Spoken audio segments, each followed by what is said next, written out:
हरे कृष्णा। आप सभी का हार्दिक स्वागत है आज के श्री ईशोपनिषद के सत्र में। आज हम मंत्र 2 और 3 लेने वाले हैं, जिसमें सिखाया गया है what is art of living for 100 years. 100 साल या 100 साल से भी ज़्यादा किसी को जीना है तो उसका क्या तरीका है, कौन सी कला अपनानी चाहिए, वो बहुत ही सुंदर तरीके से श्री ईशोपनिषद में सिखाया गया है। तो आइए अपने सत्र का शुरुआत करते हैं मंगलाचरण से। ओम अज्ञानतिमिरन्धस्य ज्ञानाञ्जनशलाकया चक्षुरुन्मीलितं येन तस्मै श्रीगुरुवे नमः। श्रीचैतन्यमनोभीष्टं स्थापितं येन भूतले स्वयं रूप कदा मह्यं ददाति स्वपदान्तिकम्। वन्देऽहं श्रीगुरौ श्रीयुतपदकमलं श्रीगुरुं वैष्णवांश श्रीरूपं साग्रजातं सहगणरघुनाथान्वितं तं सजीवं साद्वैतं सावधूतं परिजनसहितं कृष्णचैतन्यदेवं श्रीराधाकृष्णपादान् सहगणललिता श्रीविशाखान्वितांश। नमो विष्णुपादाय कृष्णपृष्ठाय भूतले श्रीमते भक्तिवेदांत स्वामिनिति नामिने।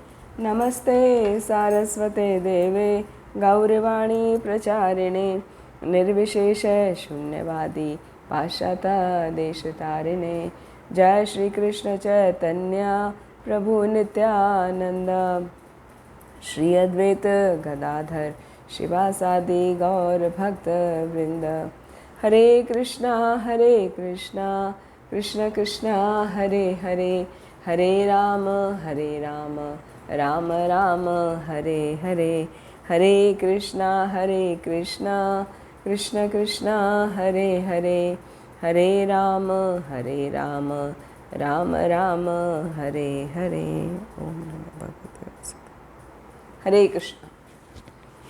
एक बार फिर आप सभी का हार्दिक स्वागत है आज के श्री ईशोपनिषद की क्लास में। पिछली बार हमने मंत्र 1 सीखा था जो बहुत ही इम्पॉर्टेंट है, और उसमें हमने सीखा था कि हर व्यक्ति को अपना निहित जो हिस्सा होता है, जिसको इंग्लिश में कोटा कहते हैं, केवल अपना कोटा ही एक्सेप्ट करना चाहिए। यदि वो उससे अधिक एक्सेप्ट करता है तो उसको उस कर्म का फल अवश्य ही भुगतना पड़ता है। तो इन टोटल निष्कर्ष में हमने ये सीखा था कि सभी वस्तुएं भगवान की ही दी हुई हैं, फिर भी हमें केवल अपना ही हिस्सा, नियत हिस्सा जो भगवान ने हमारे लिए पृथक करके रखा है, वो ही स्वीकार करना चाहिए, उसके अलावा नहीं। तो ये जो लर्निंग है, ये जो शिक्षा है, ये इतनी अधिक इम्पॉर्टेंट है कि इसको आगे के 2 मंत्रों में भी लेके वर्णन किया गया है। तो मंत्र 2 में जो कहा गया है वो यही कहा गया है कि जो मंत्र 1 में शिक्षा बताई गई है, यदि कोई व्यक्ति उस शिक्षा का पालन करता है तो वो 100 से भी अधिक वर्षों तक आसानी से जी सकता है और वो किसी प्रकार के कर्म के बंधन में भी नहीं बंधता। तो आइए मंत्र 2 रिसाइट करते हैं। कुर्वन् एव इह कर्माणि। कोई एक जन रिसाइट करिए। कुर्वन् एव इह कर्माणि जिजीविषेत शतं समः।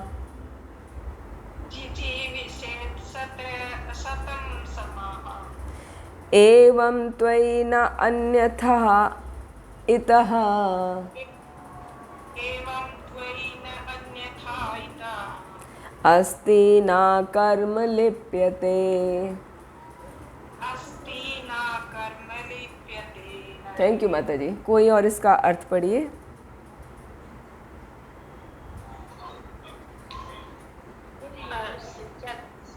निरंतर कार्य करता रहे तो सैकड़ों वर्षों तक जीने की आकांक्षा कर सकता है, क्योंकि इस प्रकार का कार्य उसे कर्म के नियम से नहीं बांधेगा। पुरुष के लिए इसके अतिरिक्त कोई दूसरा मार्ग नहीं है। थैंक यू माता जी। कुर्वन् एव इह कर्माणि। इह माने इस प्रकार, किस प्रकार, जिसका वर्णन पिछले मंत्र में किया गया है। कुर्वन् मतलब उस कार्य को लगातार करते हुए, किसको, जो पहले वर्णन किया गया है। इह कर्माणि इस जीवन में कर्म करते हुए, जिजीविषेत जीने की कोई इच्छा करता है, कितना, शतम। जब उसको जिजीविषेत शतम को संधि करके लिखा गया है तो वो हो गया है जिजीविषेत छत। हाँ, छतम आ गया है वो तो, लेकिन जब उसको संधि विच्छेद किया तो वो छत नहीं है, वो शत है। लेकिन जब संधि के साथ पढ़ेंगे तो जिजीविषेत शतम समः ऐसे है। समः माने वर्ष। तो यदि कोई पहले मंत्र के अनुसार अपने कर्मों को निरंतर करता रहता है और वो जीने की इच्छा रखता है तो वो 100 वर्ष तक आसानी से जी सकता है। शर्त क्या है, जो मंत्र 1 में डिस्कस किया गया है उसके अनुसार अपने जीवन को व्यतीत करे। दूसरी लाइन, एवं त्वयि न अन्यथा इतो अस्ति। इसके अलावा और कोई दूसरा विकल्प नहीं है। किस बात का विकल्प नहीं है, मतलब ये श्योर है। जब किसी बात को कहते हैं ना इसके अलावा कोई विकल्प नहीं है, मतलब वो बात सर्टेन कही जा रही है। क्या कहा जा रहा है, ना कर्म लिप्यते नरहा। लिप्यते मतलब बांधता है। ऐसा कर्म मनुष्य को नहीं बांधता। कैसा कर्म, जो पहले मंत्र में डिस्कस किया गया है। यानी यदि कोई व्यक्ति हर वस्तु भगवान के ही द्वारा नियंत्रित है और मुझे केवल अपना ही हिस्सा ग्रहण करना है, ये सोचते हुए जीवन व्यतीत करता है, तो वह व्यक्ति सैकड़ों वर्षों तक, 100 भी नहीं सैकड़ों, 100 तो छोड़िए, 200, 300, 500, 1000, कितना भी वो वर्ष तक जीवित रह सकता है। लेकिन शर्त है कि उसको हर चीज़ का कंट्रोलर भगवान को मानना है और केवल अपना ही हिस्सा ग्रहण करना है। यदि ऐसा करता है तो वो कर्म के बंधन से नहीं बंधता। न कर्म लिप्यते नरे, वो मनुष्य कर्म के बंधन से नहीं बनता। जबकि हमने भगवत गीता का जब कर्म योग पढ़ा था अध्याय 3 में, तो वहाँ पर हमने सीखा था कि हम जो भी कोई कर्म करते हैं उस कर्म का हमें फल भुगतना ही पड़ता है। कर्म जो है 3 प्रकार के वर्णन किए जाते हैं भगवत गीता में। एक तो साधारण कर्म जिनको कहा जाता है सकाम कर्म, एक होता है अकर्म और दूसरा विकर्म। पहली बात तो यहाँ पर इम्पोर्टेंट ये है कि श्रील प्रभुपाद ने ये कहा है शुरुआत में ही परपट के कि कोई भी व्यक्ति ऐसा नहीं है कि आसानी से मरना चाहे। हर किसी की इच्छा रहती है कि वो 100 साल तो कम से कम जिए, और 100 साल से भी ऊपर मिल जाए तो बहुत ही अच्छा। भले ही वो पूरा जीवन संघर्ष करता रहे, उसकी स्थिति नहीं है, फिर भी उसकी इच्छा रहती है। लेकिन कर्म के कारण वो अपने कर्म के बंधन में बंधता रहता है, तो कर्म के बंधन के कारण उसको एक शरीर छोड़कर दूसरा शरीर बदलना पड़ता है। तो जैसा उसका कर्म है, यदि उसने बहुत अधिक पुण्य कर्म किए हैं तो भी उसको ये शरीर छोड़ना पड़ेगा और अगला शरीर उसको अच्छा मिलेगा। यदि उसने पाप कर्म किया है तो भी उसको ये शरीर छोड़ना पड़ेगा, उसको अगला शरीर अपने पाप कर्मों के अनुसार अलग योनि में मिलेगा। नरक योनियों की उसको यातना भुगतनी पड़ेंगी, क्योंकि जो भौतिक प्रकृति का नियम है ना, वो बहुत ही कठिन है। वो उसको पार कर पाना आसान नहीं है, उसको लांघना आसान नहीं है। तो कर्म के बंधन के कारण ही मनुष्य जन्म मृत्यु के चक्र में फंसा रहता है। तो कर्म का बंधन क्या है, उसके लिए हमें समझना अत्यंत आवश्यक है कि 3 प्रकार के कर्म होते हैं, कर्म, अकर्म और विकर्म। कर्म मतलब वो कार्य जो शास्त्रों के अनुसार किए जाते हैं।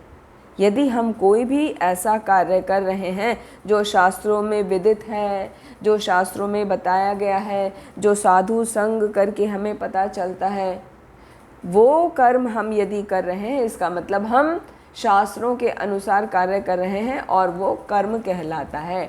उसका रिजल्ट होता है कि आपको पुण्य की प्राप्ति होती है। ठीक है। और दूसरा कर्म वो होता है जो इसके ठीक विपरीत होता है। जिसको विकर्म कहा जाता है, जिसमें किसी शास्त्र का पालन नहीं किया जाता, किसी प्रकार के नियम का पालन नहीं किया जाता। जो अपने मन में आता है वो ही व्यक्ति करता है। जो मेरा मन करेगा वो मैं करूँगा, मैं किसी की क्यों सुनूं। तो ऐसे व्यक्ति के कर्म जो हैं वो सभी विकर्म हो जाते हैं, और विकर्म का फल होता है पाप का बंधन। जो कार्मिक साइकिल समझाई थी पिछली बार आपको, तो उस कार्मिक साइकिल के अनुसार क्या हुआ, उसको पाप का फल मिला। मतलब उसकी अगली योनियाँ और यातना वाली योनियों में उसको जन्म लेना पड़ता है विकर्म के कारण। अभी जो तीसरे प्रकार का कर्म है वो कहलाता है अकर्म, या उसको कहते हैं नैष्कर्म्य कर्म। नैष्कर्म्य या अकर्म एक ही बात है।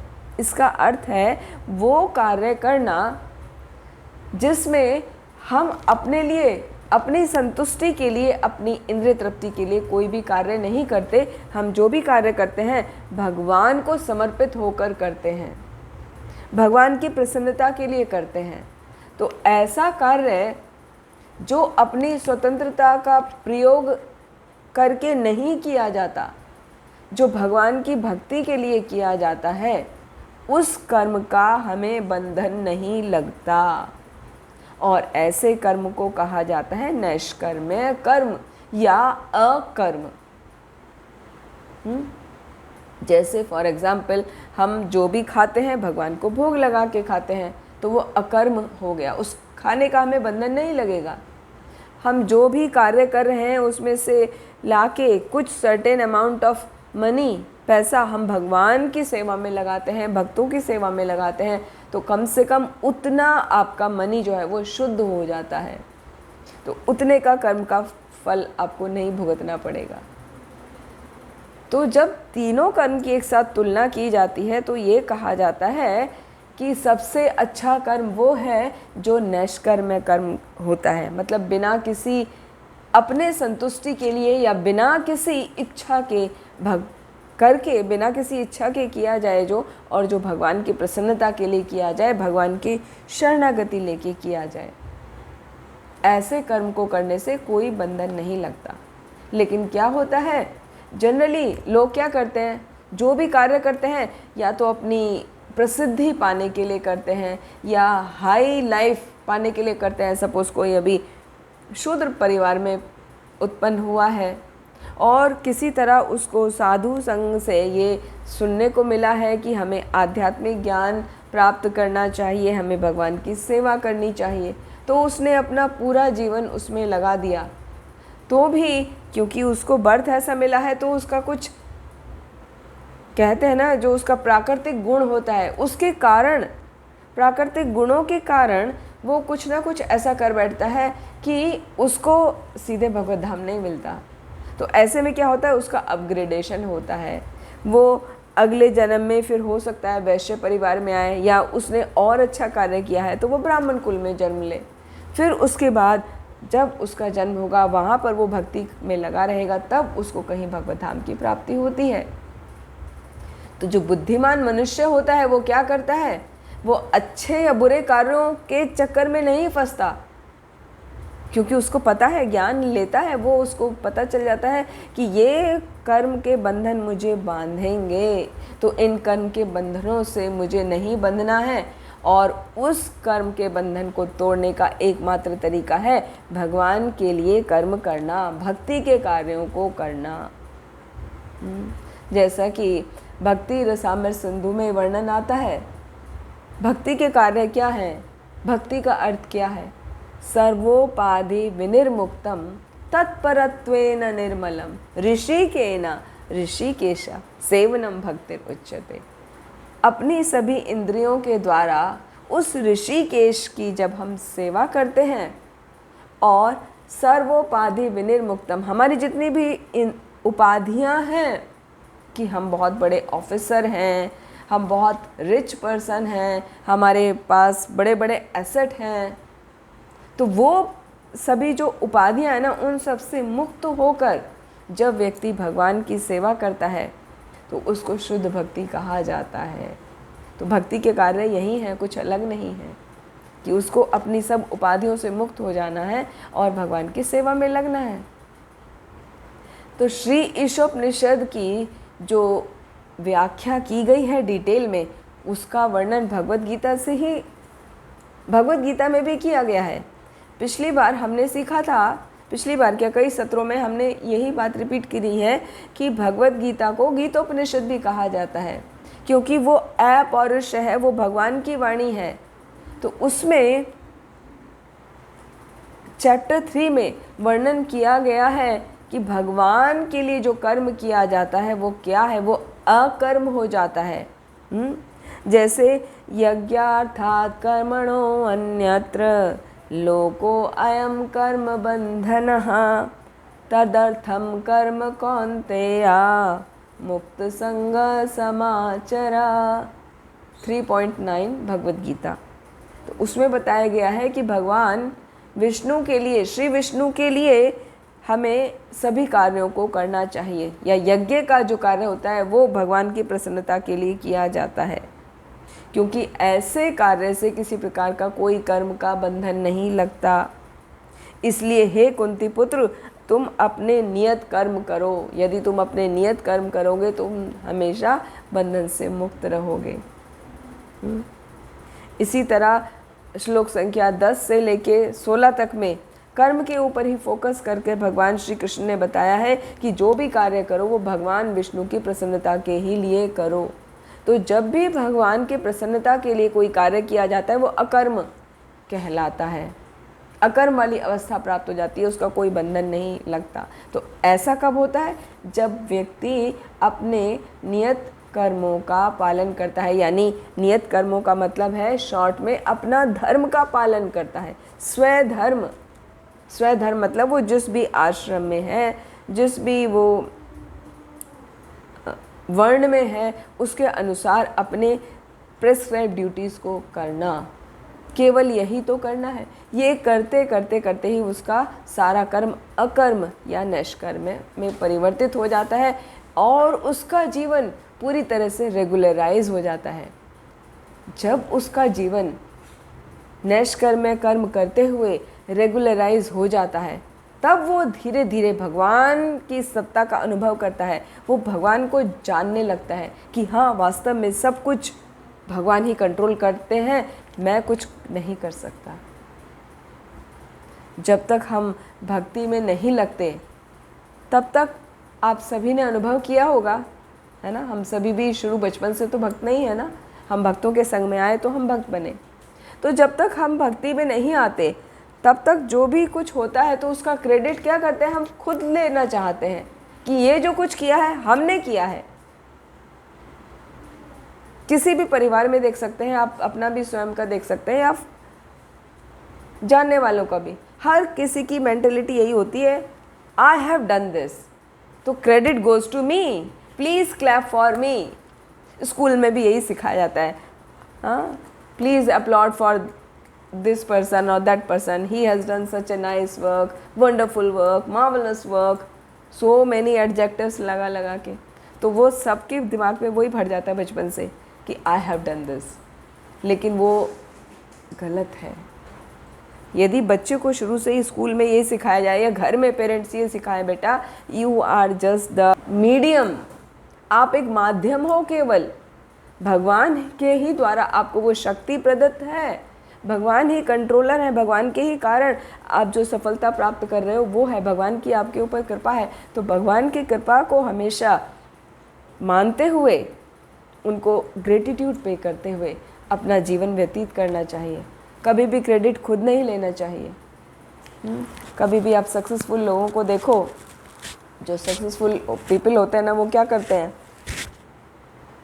दे ऑलवेज से कि ये जो कुछ मैंने सफलता प्राप्त की है वो मेरी नहीं है, मेरा कार्य नहीं है। वो या तो यूनिवर्स का बताते हैं या तो भगवान का बताते हैं, वो जिसकी जैसी वर्डिंग है। तो जब तक हम भगवान को ग्रेटिट्यूड पे नहीं करते तब तक हम सफलता प्राप्त नहीं कर सकते, या कहें तो हम अपने नियत कर्तव्यों का पालन नहीं कर रहे होते हैं। तो सबसे पहले हमें अपने स्वधर्म का पालन करना चाहिए। जब हम वो निरंतर करते रहते हैं तब हम भगवान की सत्ता को अनुभव कर पाते हैं। और यही ईशावास्य जो प्रिंसिपल है उसका मुख्य उद्देश्य है, वो समझाना, ये बताना कि ईशावास्य प्रिंसिपल को यदि हम फॉलो करेंगे तो उसका क्या क्या बेनिफिट होगा। तो सबसे पहला तो यही बेनिफिट है कि हम सबसे बड़ा खतरे से बच जाते हैं यदि हम ईशावास्य प्रिंसिपल को फॉलो करते हैं। और सबसे बड़ा खतरा क्या है? हमारा जीवन है तो उसकी मृत्यु भी है। तो मृत्यु का भय होना सबसे बड़ा भय है। लेकिन जब हमें पता चल जाता है कि everything is controlled by Lord Krishna, सब कुछ वो भगवान ईश्वर के ही द्वारा नियमित है, कंट्रोल है, तो आप हर तरीके से खतरे से बच जाते हो। भय नाम की जो चिड़िया होती है ना, जो हम सभी को परेशान रखती है, उस भय से पूर्ण रूप से बच जाते हैं जिस दिन हमको ये पूर्ण विश्वास हो जाता है कि सब कुछ तो भगवान के ही द्वारा नियंत्रित है। और दूसरा, लंबे समय तक बिना बंधन के जिया जा सकता है। किसी प्रकार का कोई बंधन नहीं होता। फिर जैसे जैसे सामान्य व्यक्ति जो अभी भगवान के प्रति पूर्ण रूप से समर्पित नहीं हुआ है, वो क्या करता है? अपने ही इंद्रिय तृप्ति के लिए कार्य करता है। तो वो अपने इंद्रिय तृप्ति के लिए कार्य ऐसे करता है, वो मतलब अपनी संतुष्टि के लिए, अपने को प्रसन्न रखने के लिए कार्य करता है। और उसका बड़ा लेवल आता है तो उसे लगता है कि मैं अपनी सोसाइटी को कैसे प्रसन्न रखूं। सोसाइटी को उसने प्रसन्न किया तो उसको लगता है अभी मैं राष्ट्र को कैसे खुश रखूं, कैसे मैं परोपकार करूं, फिर मैं पूरा वर्ल्ड के लिए क्या करूं, कैसे ह्यूमैनिटी डेवलप करूं, कैसे मैं सबका प्रिय बन सकूं, परोपकार के लिए मैं और क्या कर सकता हूं, इस मनुष्य समाज के लिए क्या कर सकता हूं। तो ये हमारी जो एक्सटेंडेड ग्रेटिफिकेशन है वो बढ़ता चला जाता है। जैसे फॉर एग्जांपल हम एक छोटी सी सोसाइटी में रहते हैं, तो सबसे पहले क्या होता है, मुंबई में तो ये सिस्टम है, हर सोसाइटी में एक कमेटी होती है, कमेटी में प्रेसिडेंट होते हैं, मेंबर्स होते हैं, तो वो पूरा सोसाइटी को मेंटेन करते हैं, बाकी सब लोग उनको सपोर्ट करते हैं। तो जिस व्यक्ति के हृदय में दूसरों के लिए दया की भावना है, परोपकार की भावना है, वो क्या करता है, वो उस सोसाइटी का मेंबर बन जाता है। और यदि वो एलिजिबल है, वास्तव में उसको मैनेजमेंट वगैरह सब बढ़िया से आता है, तो सोसाइटी का प्रेसिडेंट बन जाता है। ठीक है ना। यदि वो व्यक्ति वहाँ पे अपने आप को सेटिस्फाई फील नहीं कर रहा कि ये 150, 200 या 500 फैमिली को मैनेज करके मुझे ज़रा आनंद नहीं आ रहा है, अब मैं क्या करता हूँ, MLA का चुनाव लड़ता हूँ। तो अभी वो समाज की तरफ बाहर आ गया है ना। समाज फिर MLA चुन लिया, तो ये मेरा एरिया है, यहाँ का मैं MLA हूँ, ये मेरे सभी नागरिक हैं, all citizens should be very peaceful and I have to take care of all of them. और जब उससे भी स्तर आगे बढ़ जाता है तो क्या होता है, फिर पूरा राष्ट्र का सोचते हैं, फिर वो संसद ज्वाइन करते हैं। वो सब आप देख ही रहे हैं पॉलिटिक्स में कैसे होता है। तो इस प्रकार ये जो इच्छा है ना, वास्तव में ये इंद्रिय तृप्ति ही है, वो एक्सटेंडेड इंद्रिय तृप्ति होती जा रही है। हालांकि यदि वो पूरी तरह से परोपकार पर आधारित है, अपने लिए वो व्यक्ति कुछ खुद नहीं कर रहा है। जैसे हम देखते हैं ना, बड़े बड़े पॉलिटिशियंस एक बार पोस्ट ले लिया तो पोस्ट लेके क्या करते हैं, वो अपनी फैमिली को सबसे पहले फ्लरिश करते हैं, फैमिली की भी एक्सटेंडेड फैमिली, सबके पास अच्छा अच्छा एसेट हो जाता है। ठीक है, लेकिन जो वास्तव में परोपकार की भावना जिसके अंदर है वो ये सब नहीं करता। फॉर एग्जाम्पल अपने मोदी जी, वो क्या करते हैं, वो पूरे देश का, पूरे राष्ट्र का, विश्व भर में झंडा फहरा रहे हैं और बाहर के सभी लोग उनको पसंद कर रहे हैं। योगी जी भी बिल्कुल। तो मोदी और योगी जी दोनों यही काम कर रहे हैं। तो वो क्या कर रहे हैं, वो अपने प्रसन्नता के लिए नहीं कर रहे हैं। थोड़ा सेटिस्फेक्शन होता है, हाँ भाई हम कर रहे हैं, लेकिन उनका जीवन देखिए तो उनका जीवन पूरी तरह से परोपकार पर निर्भर है। क्यों है, वहाँ पर एक बात नोट करने वाली है। ये जो दोनों एग्जाम्पल हम ले रहे हैं, लाइव एग्जाम्पल मोदी जी और योगी जी, वो कंप्लीटली ईशावास्या प्रिंसिपल पर रहते हैं। उनका जीवन कंप्लीटली ईशावास्या प्रिंसिपल को ही फॉलो करता हुआ दिखता है हर स्टेप में। वो कुछ भी अपने लिए नहीं कर रहे हैं। कितना सिंपल उनका लाइफ है, अपने लिए कोई एसेट नहीं इकट्ठा करके रख रहे। तो इस प्रकार का यदि परोपकार किया जा रहा है, जो ईशावास्या प्रिंसिपल फॉलो कर रहा है, तो वो उचित है, ऐसा करना चाहिए। तो ये जितने भी इज्म है ना, समाजवाद, साम्यवाद, इंग्लिश में इनको बोलेंगे ना, कम्युनिज्म, नेशनलिज्म, ह्यूमैनिटेरिज्म, है ना, तो ये जो इज्म वर्ड है, वाद वाद वाद, तो वो सब तब अच्छे हैं यदि वो भगवान को सेंटर में रखते हुए किए जाए। जो भी एक्टिविटी की जाए वो भगवान की प्रसन्नता के लिए किया जाए, और साथ में ये सोच के मैं जितने भी सिटीजन्स के लिए ये कार्य कर रहा हूँ वो किस लिए कर रहा हूँ, क्योंकि ये सिटीजन्स भगवान का ही अंश हैं, तो वो सभी मेरे भाई बहन हो गए। तो ये जो ईश केंद्रित भावना है, ईशावास्या भावना, यदि ऐसे वो सोच के कोई व्यक्ति करता है तो वो उचित है। जीवन का उद्देश्य यही है, यही करना चाहिए। तो ऐसा करने वाला व्यक्ति की जीवन की गारंटी पक्की है, मानव जीवन की गारंटी उसकी पक्की है। वो आगे भी ह्यूमन बॉडी में ही उसको बर्थ मिलेगा, और यदि वो पूरी तरह से कंप्लीटली सरेंडर कर दिया भगवान को, तो वो भगवत धाम भी जा सकता है। शास्त्रों से भी इसके एग्जाम्पल लेके समझाया जा सकता है, जैसे दुर्योधन, युधिष्ठिर। दुर्योधन क्या था, उसके पास भी सभी कुछ तो था, किसी चीज़ की कमी नहीं थी।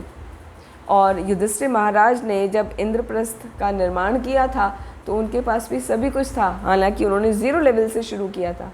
मगर एक बार की बात है, जब दुर्योधन विजिट करने आया, देखा युधिष्ठिर महाराज के पास सारे फैसिलिटीज़ अवेलेबल है जो उसके पास भी नहीं है, दुर्योधन के पास भी।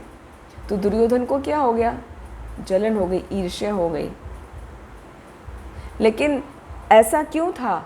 ऐसा इसलिए था कि दुर्योधन केवल अपने आप को तृप्त रखना चाहता था, अपनी प्रसन्नता के लिए वो कार्य करता था। जबकि युधिष्ठिर महाराज पांडव हैं, 5 पांडव क्या थे, वो भगवान को अत्यंत प्रिय थे, वो भगवान कृष्ण की प्रसन्नता के लिए कार्य करते थे। भगवान क्या करते थे, उनको एक्स्ट्रा केयर करते थे, तो उनको एक्स्ट्रा फैसिलिटी मिलती थी। जैसे कि शास्त्रों में वर्णन आता है कि जितने भी विभिन्न देवता हैं, भगवान ने हर देवता को एक एक अलग स्पेशलिटी प्रदान की है जो दूसरे अन्य के पास नहीं है। लेकिन वो कभी भी एक दूसरे से ईर्ष्या नहीं करते। जैसे चंद्रमा के पास गुण है, पूरा जो वेजिटेबल्स हैं, जो वनस्पति है, प्लांट्स हैं, उनको पोषण करने का, उनमें रस चंद्रमा की रोशनी से ही प्रदान होता है। और उनमें भोजन किससे आता है, वो सूर्य के द्वारा प्रदान होता है, फोटोसिंथेसिस के द्वारा स्टोर फूड जो होता है। तो फूड तो स्टोर किया सूर्य ने, और लेकिन उसमें रस आया चंद्र से। तो दोनों ही की शक्ति अलग अलग है ना। कह सकते हैं कि सूर्य भगवान को ही सब कुछ क्यों नहीं दे दिया, जब वो फूड स्टोर कर रहे हैं प्लांट्स में, जो हम फ्रूट्स एंड वेजिटेबल्स के फॉर्म में ले रहे हैं, तो रस भी दे देते थे उनको। सूर्य भगवान को रस का भी डिपार्टमेंट दे देते थे कि आप रस भी दो, लेकिन नहीं, रस का डिपार्टमेंट किनको दिया, चंद्रमा को। ये भगवत गीता में आता है। तो इस प्रकार हम देख सकते हैं कि जो भी व्यक्ति ईशावास्या भावना पर अपने जीवन को व्यतीत करता है, वो कभी भी किसी भी प्रकार के बंधन में नहीं बंधता, वरना तो उसको जन्म मृत्यु का चक्र लगा ही रहता है। और जो व्यक्ति भगवान को समर्पित है, उसके लिए गारंटी है कि वो वापस लौट के नहीं आता, या उसका विकास निरंतर होता रहता है। जैसा कि भगवत गीता के 2.40 में आता है ना, नेहा अभिक्रम नाशो अस्ति प्रत्यवायो न विद्यते स्वल्पम अपि यस्य धर्मस्य त्रायते महतो भयात्। यदि हम थोड़ा सा भी भगवान के लिए करते हैं कंप्लीटली सरेंडर होकर, तो हमारी अगले जीवन में प्रगति उससे आगे होती है, उससे हमारा पतन कभी नहीं होता। तो कहने का अर्थ ये है कि हमें ईशावास्याम इदम सर्वम, इस प्रिंसिपल पर कार्य करना चाहिए, अपने जीवन को इस प्रकार बिताना चाहिए कि हम भगवान का भगवान को कंट्रोलर समझते हुए अपने सब एक्टिविटी को करें और केवल अपना नियत हिस्सा ही स्वीकार करें, है ना। अन्यथा एक वृक्ष भी 100 वर्षों तक जीवित रहता है, या वो सांस लेता है। एक तुलना करी गई है इससे धौंकने की। आजकल तो वो सब नहीं होता, पहले ज़माने में होता था, मोची होता था ना, कॉबलर, तो वो जो एक चमड़े का उसका बैग होता था, तो वो ऐसे ऐसे उसको चलाता है तो उसमें क्या होता है, धौंकनी होती है, हवा उसमें भरी जाती है।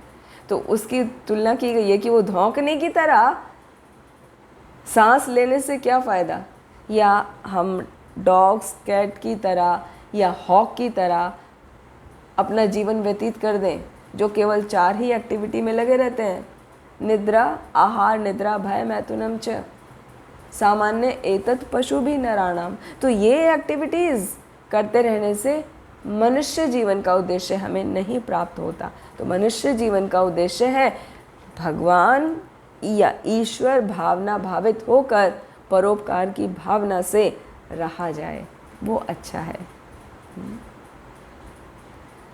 तो ऐसा करने से व्यक्ति हमेशा प्रगति करता जाता है, और उसका फर्दर एग्जाम्पल समझाया है भगवत गीता के 18वें अध्याय के 5 से लेके 9 श्लोक तक। यज्ञ दान तपः कर्मा न त्याजम कार्यमेव तत् यज्ञोदानम तपस्येवा पावनानि मनीषिणाम।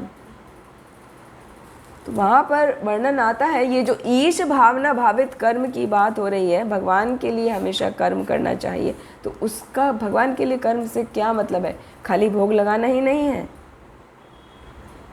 उसका अर्थ है यज्ञ दान तप कर्म। यज्ञ दान और तप, ये 3 एक्टिविटी को कभी भी नहीं त्यागना चाहिए, क्योंकि बड़े बड़े मनीषी गण भी, बड़े बड़े महर्षि भी इनको करने से पवित्र हो गए। तो हमें भी हमेशा यज्ञ करना चाहिए। हमारे लिए क्या यज्ञ है, संकीर्तन यज्ञ। चैतन्य महाप्रभु कहते हैं ना, यज्ञ संकीर्तने प्रायेर यजंती ही सुमेधसः। जो सुमेधसा होते हैं, जो बुद्धिमान होते हैं, वो यज्ञ संकीर्तन यज्ञ करते हैं। संकीर्तन यज्ञ क्या है, भगवान के नामों का जप करना। हरे कृष्ण कृष्ण कृष्ण हरे हरे, हरे राम राम राम हरे हरे। तो इस प्रकार हम विभिन्न कर्मों को करते हुए और कर्म भगवान को अर्पित करते हुए जब अपना जीवन व्यतीत करते हैं, तो मनुष्य जीवन मिलना सुनिश्चित हो जाता है। गारंटी है कि अगला जीवन जो मिलेगा वो मनुष्य जीवन ही मिलेगा, और अगले जन्म में उससे आगे ही हम प्रगति करेंगे भक्ति में। इसके आगे आता है मंत्र 3, जिसमें ये बताया गया है कि जो इन नियमों का पालन नहीं करता, जो मंत्र 1 और मंत्र 2 में बताए गए हैं, उसका क्या होगा। तो आइए देखते हैं मंत्र 3, हमारे पीछे रिपीट करिए। असुर्या नाम ते लोका। मैं करूं माताश्री? माता जी किसी और को कर लीजिए। Very good. अंधेन तमसावृतः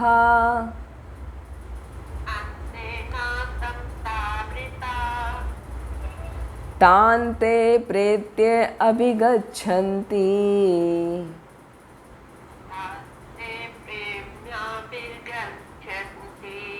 ये के च आत्महनो जनः।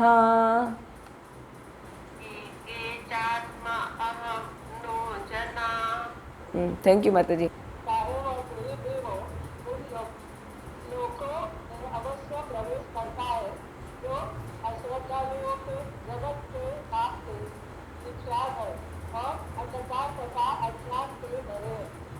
थैंक यू माता जी। असूर्या नाम ते लोका। असूर्या मतलब जो दूसरों से ईर्ष्या करते हैं उनको असुर कहा जाता है ना। तो उन लोगों के लिए ते लोका, उन लोगों के लिए एक लोक रखा हुआ है अलग से। वो क्या है, अज्ञेन तम अंधेन तमसा आवृतः। वो व्यक्ति जिनके जो असुर कहलाते हैं वो पूरी तरह से अंधकार से, अज्ञान से ढके रहते हैं। मतलब उनका जो बुद्धि होती है ना, वो अज्ञान से ढकी रहती है और अंधकार से ढकी रहती है। और उनका क्या होता है, तांस्ते प्रेत्य अभिगच्छन्ति। अभिगच्छन्ति मतलब प्रवेश करते हैं। कहाँ? प्रेत्य, मृत्यु के बाद प्रवेश करते हैं। ये के च आत्महनः जनः। आत्महना, उनको आत्महना कहा गया है। ये जो आत्महन है ना, जो मतलब आत्मा का, अपनी आत्मा को मारने वाले हैं, सोल किलर हैं, उनका क्या डेस्टिनी होती है? वो असुरों के लोकों को जाते हैं, जिसे असुर्या नाम ते लोका, उन लोकों का नाम असुर्या कहा गया है।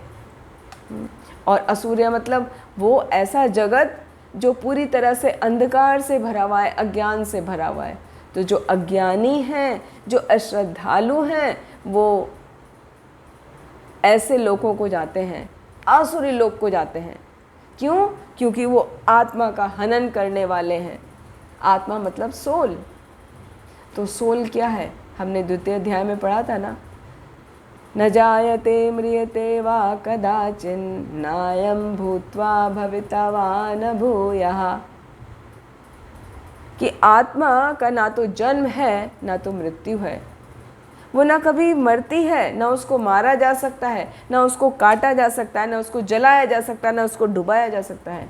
किसी भी प्रकार आत्मा का हनन नहीं हो सकता। तो ये किसकी बात हो रही है? आत्मा का हनन करने वाला। कि आत्मा का हनन करने वाला, चाहे वह कोई भी हो, उन लोकों में अवश्य प्रवेश करता है जो अश्रद्धालु के जगत के नाम से विख्यात है, अज्ञान से, अंधकार से भरे हुए हैं। तो ये आत्मा का हनन करने वाले कौन है? जबकि भगवत गीता के द्वितीय अध्याय में हमने सीखा था आत्मा को तो मारा ही नहीं जा सकता। तो ये आत्मा का हनन करने वाले कहाँ से आ गए? ये बड़ी अजीब सी बात है।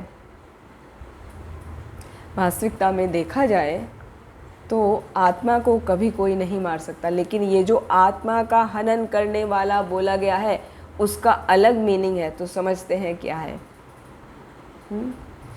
वास्तव में जो मनुष्य जीवन है, उसका उद्देश्य क्या है? भगवान की सेवा करना। तो जो व्यक्ति अपने जीवन को स्वधर्म का पालन करते हुए बिताता है, अपनी सारी रेस्पॉन्सिबिलिटीज़ पूरी करता है, अपने जीवन में प्रेस्क्राइब ड्यूटीज़ का अच्छे से पालन करता है, शास्त्रों के नियम अनुसार अपने जीवन को बिताता है, उसको देवी प्रकृति स्वभाव वाला व्यक्ति कहा जाता है। यानी उसके लिए एक छोटा वर्ड है सुर। एक होता है सुर, एक होता है असुर। तो जैसे हमने पहले वाले मंत्र में बताया ना, कर्म और विकर्म। कर्म का मतलब जो शास्त्र के नियम के अनुसार कार्यों को कर रहे हैं, मतलब वो सुर व्यक्ति, वो देवी स्वभाव वाले व्यक्ति। और जो शास्त्र के विरुद्ध कार्य कर रहे हैं, जो विकर्म कर रहे हैं, वो असुर। तो दो प्रकार के व्यक्तियों का यहाँ पर वर्णन किया गया है। तो सुर जो होते हैं, जो देवी प्रकृति वाले होते हैं, ऋग्वेद में ऐसा वर्णन आया है कि उनके जीवन का लक्ष्य केवल और केवल भगवान श्री हरि, श्री विष्णु के चरण कमलों की सेवा करना होता है। जब वो भगवान के लिए पूरी तरह से समर्पित होकर अपना जीवन व्यतीत करते हैं, इसीलिए वो देवी स्वभाव वाले कहलाते हैं, वो सुर कहलाते हैं। और उनकी आत्मा कैसे होती है? वो प्रसन्न रहती है, क्योंकि वो भगवान से जुड़ी है। एक बार हमने बताया था कि जब हम, आत्मा जो है भगवान का अंश है, तो जब तक अंश पूर्ण से नहीं मिलता, वो प्रसन्न नहीं हो सकता। भगवान पूर्ण है तो हम उनका अंश हैं। वो अंश जब पूर्ण की सेवा करता है तभी वो पूर्ण होता है। एग्जाम्पल बताया था ना, यदि किसी का हाथ कट जाता है तो कटा हुआ हाथ पूर्ण शरीर के साथ कार्य नहीं कर सकता, वो कुछ भी नहीं कर सकता। यदि वो हाथ पूर्ण शरीर के साथ अटैच है तभी वो कार्य कर सकता है। तो कहने का अर्थ ये है, जब कोई अपूर्ण चीज़ होती है तो वो कार्य नहीं कर सकती। अपूर्ण को पूर्ण के साथ मिलना होता है तभी वो कार्य करता है।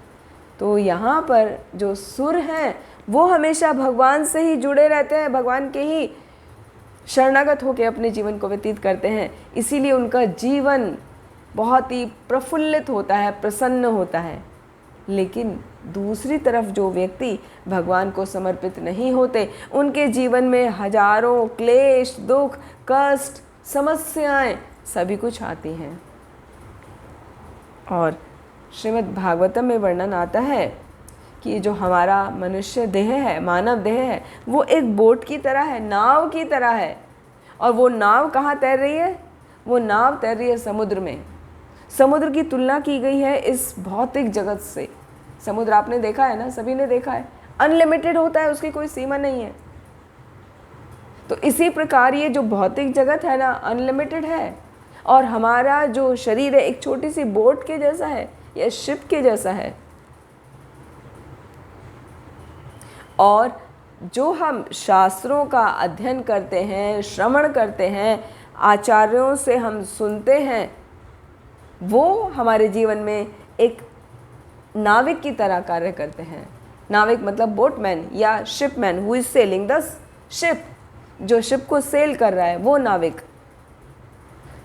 तो वो नाविक यदि परफेक्ट है तो डेफिनेटली आपके नाव को या आपके शिप को सही डायरेक्शन में लेके जाएगा और आपको सही जगह पहुंचा देगा, आपकी राइट डेस्टिनी पे। इसी तरह जो वैदिक शास्त्र हैं, जो आचार्य हैं, हमारे मनुष्य जीवन को एक राइट डायरेक्शन देते हैं। जो इस भौतिक जगत रूपी समुद्र में तैर रहा है, हमारा शरीर नाव की भांति है ना हमारा शरीर। और इस शरीर में जो जितने भी सुविधाएं प्राप्त हैं वो सब अनुकूल समीर मतलब अनुकूल वायु जैसी हैं। तो यदि हम उन अनुकूल परिस्थितियों को आचार्यों के कथन अनुसार, शास्त्रों के कथन अनुसार चलाते हैं तो हमारी ये नाव क्या होगी? किनारे अवश्य ही लग जाएगी। तो इस प्रकार जो व्यक्ति अपने जीवन को बिताता है वो कहलाता है आत्मा का भरण पोषण करने वाला। लेकिन जो व्यक्ति ऐसा नहीं कर पाता उसको कहा गया है आत्महा। हा माने हनन करने वाला, किल करने वाला, किलर। तो वो व्यक्ति जो शास्त्र के विरुद्ध चलता है वो आत्महा है। आत्महा का मतलब वो नहीं है किसी ने सुसाइड कर लिया, अपने आप को पंखे से लटका लिया या कहीं ऊंचे से कूद गया तो मर गया। सुसाइड करने वाले को आत्महा नहीं कहा गया है, उसे हत्यारा क्या बोलते हैं ना, आत्महत्या कर ली। लेकिन ये वो आत्महत्या वाला नहीं है, वो तो केवल शरीर को मार रहा है। लेकिन आत्मा को मारने वाला कौन है? जो भगवान के बताए हुए नियमों का पालन नहीं करता, वो व्यक्ति अपने आत्मा का हनन स्वयं कर रहा है। वो सबसे बड़ा दुश्मन स्वयं है और कोई नहीं। तो श्री ईशोपनिषद में ये बताया गया है कि यदि हमें अपना जीवन सुखपूर्वक बिताना है, कुत्ते, बिल्ली, गाय, गधे, ऊंट की तरह अपने जीवन को नहीं बिताना है, तो हमें भगवान की शरणागत लेना चाहिए। आचार्यों के संपर्क में आकर शास्त्रों का अध्ययन करना चाहिए, उनको सीखना चाहिए और उनके अनुसार अपने जीवन को व्यतीत करना चाहिए। अन्यथा क्या होगा? जैसे हम देखते हैं गधा है ना, डोंकी, उसमें भी क्वालिटी है ना, वो बहुत अच्छा बोझा ढोता है, उससे बढ़िया बोझा ढोने वाला और कोई नहीं है। कैमल में भी क्वालिटी है, वो रेगिस्तान में नंगे पैर चल सकता है क्योंकि उसके पैर में क्या है, नीचे पैड होता है, कुशन होता है, तो वो सैंड स्प्रेड हो जाती है, जबकि हमारे पैर उसमें धंस जाते हैं। तो हर जीवन में, हर योनि में कुछ ना कुछ क्वालिटी है। लेकिन यदि उस क्वालिटी का वो यूज़ नहीं कर पा रहे हैं तो व्यर्थ है। क्या यूज़? भगवान की शरण में आना। और भगवान की शरण में आने की उपलब्धि, ये जो विशिष्ट गुण है, ये केवल और केवल मानव शरीर में प्राप्त है और किसी योनि में प्राप्त नहीं है। बाकी सभी योनियों में सिर्फ वो अपने इंद्रिय तृप्ति ही कर सकते हैं। तो हमें यदि मानव शरीर मिला है तो हमें सोचना चाहिए कि हमें किस लिए मिला है। हमें केवल अपना पेट भरने के लिए ही थोड़ी ना मिला है। तो यदि कोई भी व्यक्ति शास्त्रों का पालन नहीं करता, उसके अनुसार अपने जीवन को व्यतीत नहीं करता, तो वो आत्महा कहलाता है, वो अपनी आत्मा का हनन करने वाला कहलाता है। ठीक है जी? जी प्रभु जी पढ़िए। लाउड। आधुनिक सभ्य मनुष्य रूपी और उससे आत्म साक्षात्कार में रुचि लेने के लिए कहते हैं, तो वह इतना ही कहना चाहेगा कि वह केवल अपने अंदर की क्षुधा शांति के लिए काम करना चाहता है और एक भूखे मनुष्य को आत्म साक्षात्कार की कोई आवश्यकता नहीं है। किंतु प्रकृति के नियम इतने क्रूर हैं कि पेट पालन के लिए कठोर श्रम करने के लिए उत्सुक रहने पर और आत्म साक्षात्कार की आवश्यकता की भर्त्सना करने पर भी उसे बेरोजगारी का प्रश्न सदैव भयभीत किए रहता है। थैंक यू प्रभु जी। तो ये हमने किस लिए पढ़वाया है, बहुत इम्पॉर्टेंट है समझने के लिए। जब आप बाहर निकलेंगे ना, प्रीचिंग करेंगे कुछ समय के बाद, या अभी भी आपने अनुभव किया होगा परिवार में या जान पहचान वाले लोगों को हम प्रीचिंग करते हैं, तो कुछ लोग ऐसा ही कहते हैं कि हमारे तो समस्या सबसे बड़ी है कि हम अपना पेट का ही पालन कर लें, हम अपने परिवार का ही पालन कर लें, क्योंकि हम इतने गरीब हैं, हम लोगों के पास इतना धन तो है नहीं कि हमारे पास समय नहीं होता, हमारे सारा समय किस में चला जाता है, धन कमाने में चला जाता है, तो हम कहाँ से करेंगे। तो हमें ये सब नहीं चाहिए, आत्म साक्षात्कार की बातें नहीं चाहिए, ये नॉलेज अपने पास रखो, ठीक है ना। ये वास्तविकता है जीवन की।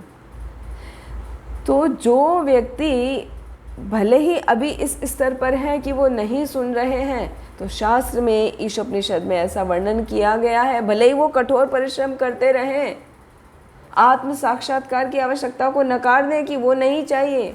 जैसे सिंपल मस्ती में बोल देते ना, भूखे पेट भजन ना हो तो गोपाला, कि भूख लगी है तो कहाँ से तेरा नाम भज लें, ये ले अपनी कंठी और ये ले अपनी माला, कि अपने अपने पास रखो, हमसे नहीं होगा।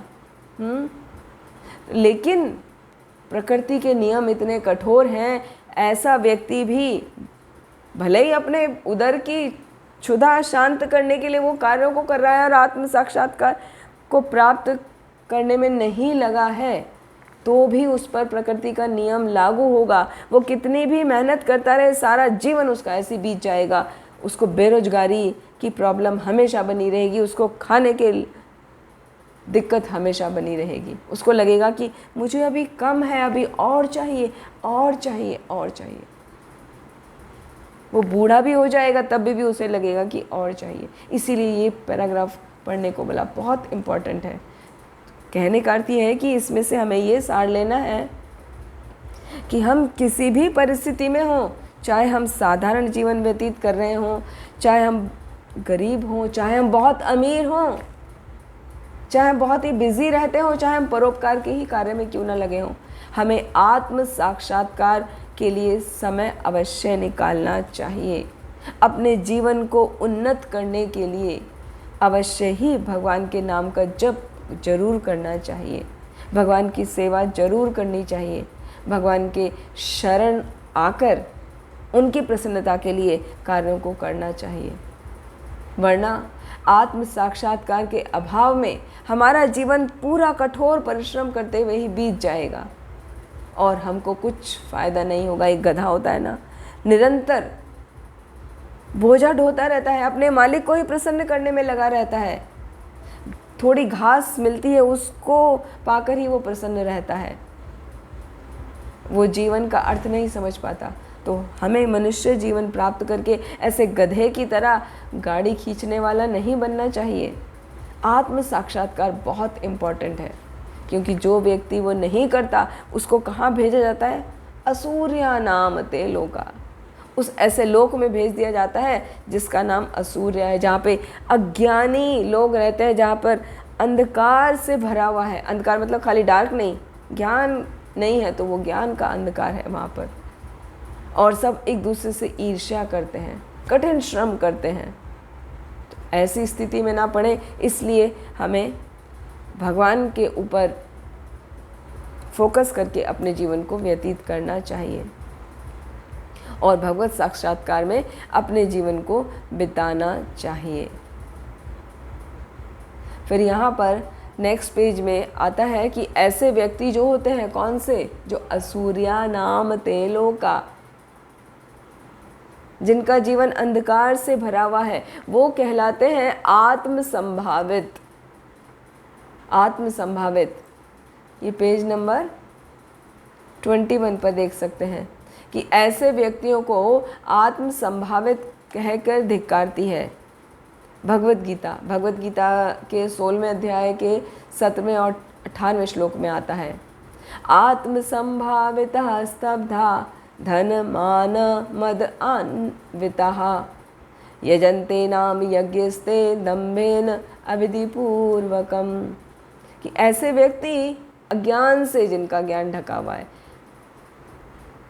वो क्या हमेशा धन के पीछे, मान सम्मान के पीछे, उसी के पीछे भागते रहते हैं, उसी में लीन रहते हैं। और वो कभी यज्ञ करते हैं तो यज्ञ किस लिए करते हैं? नाम के लिए, दिखाने के लिए, घमंड से भर के करते हैं। और साथ में वो जो यज्ञ करते हैं वो भी कैसा होता है? अविधि पूर्वकम, वो भी गलत तरीके से करते हैं। अहंकारम बलम दर्पम कामम क्रोधम च संश्रितः मामात्मा परदेहेषु प्रदिश्वन्तो अभ्यसूय कहा। वो पूरी तरह से अभिमान में, घमंड में चूर रहते हैं, दूसरों की निंदा करते रहते हैं। तो ऐसे व्यक्ति क्या हो जाते हैं? असुर्या नाम ते लोका।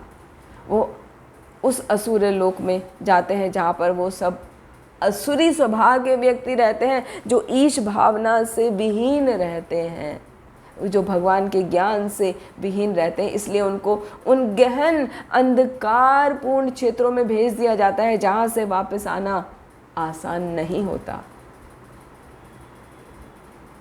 क्योंकि ज्ञान का प्रकाश ही किसी को बाहर निकाल सकता है। और ज्ञान का प्रकाश लाइट की तरह नहीं है कि स्विच ऑन करा और हो गया। वो साधु संग से, वो शास्त्रों से हमें मिलता है और उसकी निरंतर प्रैक्टिस करने से ही मिलता है। तो ये जो आत्महन व्यक्ति होते हैं, जो अपनी आत्मा का हनन करते हैं, वो 4 प्रकार के व्यक्ति विभिन्न आचार्यों के द्वारा वर्णन किया गया है। तो वो क्या है, ये एडिशनल नोट से आप नोट कर सकते हैं। आत्महन व्यक्ति के प्रकार क्या क्या हैं, कैसे पहचानेंगे? तो आत्महन व्यक्ति जो हैं वो भगवान की प्रकृति का ही खंडन करते हैं। वो भगवान को ही स्वीकार नहीं करते कि भगवान साकार है। वो भगवान को एक रोशनी के जैसा निराकार स्वरूप मानते हैं। तो ऐसे व्यक्ति आत्महा हैं, वो अपनी आत्मा का खुद हनन करने वाले हैं। दूसरा, जिनका ज्ञान विकसित नहीं होता, वो आध्यात्मिक ज्ञान लेना ही नहीं चाहते, वो निरंतर अपनी इंद्रिय तृप्ति में लगे रहते हैं। तीसरा, जो सांसारिक कार्यों के लिए अपना पूरा जीवन लगा देते हैं, सांसारिक मान सम्मान इत्यादि को प्राप्त करने के लिए, आध्यात्मिक ज्ञान में बिल्कुल नहीं लगते, वो आत्महा कहलाते हैं। और चौथे प्रकार के आत्महा व्यक्ति वो होते हैं जो भगवान से अपना संबंध नहीं जोड़ते। आई एम द डूअर, मैंने किया, मेरा कार्य, मुझे क्रेडिट मिलना चाहिए। तो ऐसे 4 प्रकार के व्यक्तियों को आत्महा कहा गया है। और उनके लक्षण क्या क्या हैं? लक्षण है, वो आत्म साक्षात्कार के लिए कभी कोई प्रयास ही नहीं करता। दूसरा, उसका ज्ञान जो है वो मोह से ढका रहता है और उससे बाहर भी नहीं निकलता। यदि कोई उसको बाहर से आके नॉलेज भी दे कि आप भगवान की भक्ति करो, भगवान के नाम का जप करो, कृष्ण प्रसाद खाओ, तो उसको ये छोटी छोटी सिंपल बातें भी बेकार लगती हैं। अरे ये तुच्छ है, ये सब दिखावा है, इनसे कुछ नहीं होता, मैं जैसा हूँ वैसे अच्छा हूँ, मुझे कुछ करने की आवश्यकता नहीं। तो उनका ज्ञान पूरी तरह मोह से ढका रहता है और उससे बाहर आने की इच्छा भी नहीं करती। तीसरा लक्षण, भौतिकतावादी जीवन होता है उनका और पूरी तरह सुख में आसक्त होते हैं। बस उनको कहीं से भी हैप्पीनेस मिल जाए, कैसे विभिन्न प्रकार से हैप्पी रहा जाए, उन्हें खाली हैप्पीनेस से मतलब है, स्पिरिचुअल हैप्पीनेस से कुछ लेना देना नहीं। और चौथा लक्षण है, वो कपटी होते हैं, धर्म का दिखावा करते हैं, अपनी धन को दिखाते हैं, शक्ति को दिखाते हैं, अपने प्रभाव को दिखाते हैं और दूसरे लोगों को अपनी तरफ आकर्षित करते हैं। तो ऐसे व्यक्ति होते हैं आत्महा या आत्महना। तो हमें ईशोपनिषद से, श्री ईशोपनिषद से इस ज्ञान को जानकर बचना है कि हमें ऐसे गुणों को यदि हम अपने अंदर देख रहे हैं तो हमें बचना चाहिए। अरे हम आत्महा हैं क्या, हम ज्ञान विकसित नहीं कर रहे हैं, तो हमें उस स्थिति से बाहर आना चाहिए। खाली इतना सीख लेना कि आत्मा का कभी मरण नहीं होता, उसको काटा नहीं जा सकता, जलाया नहीं जा सकता, आंसर लिखने के लिए इतना सीख लिया, नहीं, उसको प्रैक्टिकल एप्लीकेशन करना है, अपने जीवन में लागू करना है। भगवान के जो वास्तविक स्वरूप है उसको स्वीकार करना है, आध्यात्मिक ज्ञान को विकसित करना है, आचार्यों के संपर्क में आना है, शास्त्रों का श्रवण करना है, अध्ययन करना है, भगवान से अपने संबंध को जोड़ना है। तभी हम आत्महा की स्थिति से बाहर निकल सकते हैं। वरना यदि हम ऐसा नहीं करते तो भले ही हम डिवोटी बनने का दिखावा करते हों, हम आत्महा हैं, हम सभी आत्मा के हत्यारे हैं खुद। ये श्लोका बहुत ही, क्या कहना चाहिए, बहुत ही कड़ा है एकदम, है ना। जैसे पनिशमेंट दिया जाता है ना कि मानो बात को वरना पिटाई लगेगी। बच्चों को पहले तो बचपन में पिटाई करके सिखाया जाता था, आजकल तो वो सब बंद हो गया। तो ये श्लोका हमारे दिमाग पे कहें, हमारे मन पे कहें, एक ऐसा प्रभाव छोड़ता है कि हमें समझना चाहिए कि हम आत्महा तो नहीं हैं। तो उस स्थिति से अपने आप को चेक करके उससे बाहर आना चाहिए और भगवान की भक्ति में लगना चाहिए। ठीक है, इसी के साथ आज के मंत्र को यहीं पर विराम देते हैं। जो आज का इम्पोर्टेंट बात थी वो हमने यही सीखा कि हमें सभी कार्यों को भगवान को समर्पित करते हुए चलना चाहिए, पहला। दूसरा, ईशावास्य भावना को विकसित करना चाहिए अपने जीवन में। और तीसरा, यदि हम ऐसा नहीं करेंगे तो उसका परिणाम होगा कि हमें उस असुर्या नाम तेलों का, उन गहन अंधकार भरे जीवन में, लोक में भेज दिया जाएगा, जिससे आना बहुत ही मुश्किल होगा। तो उससे बचने के लिए हमको भगवान को पूर्ण रूप से समर्पित होकर अपना जीवन व्यतीत करना चाहिए। जो भी कार्य करें बस समर्पण भगवान की तरफ रखते हुए करें। इसी के साथ अपनी वाणी को यहीं विराम देते हैं। आप सभी का बहुत बहुत धन्यवाद। हरे कृष्णा।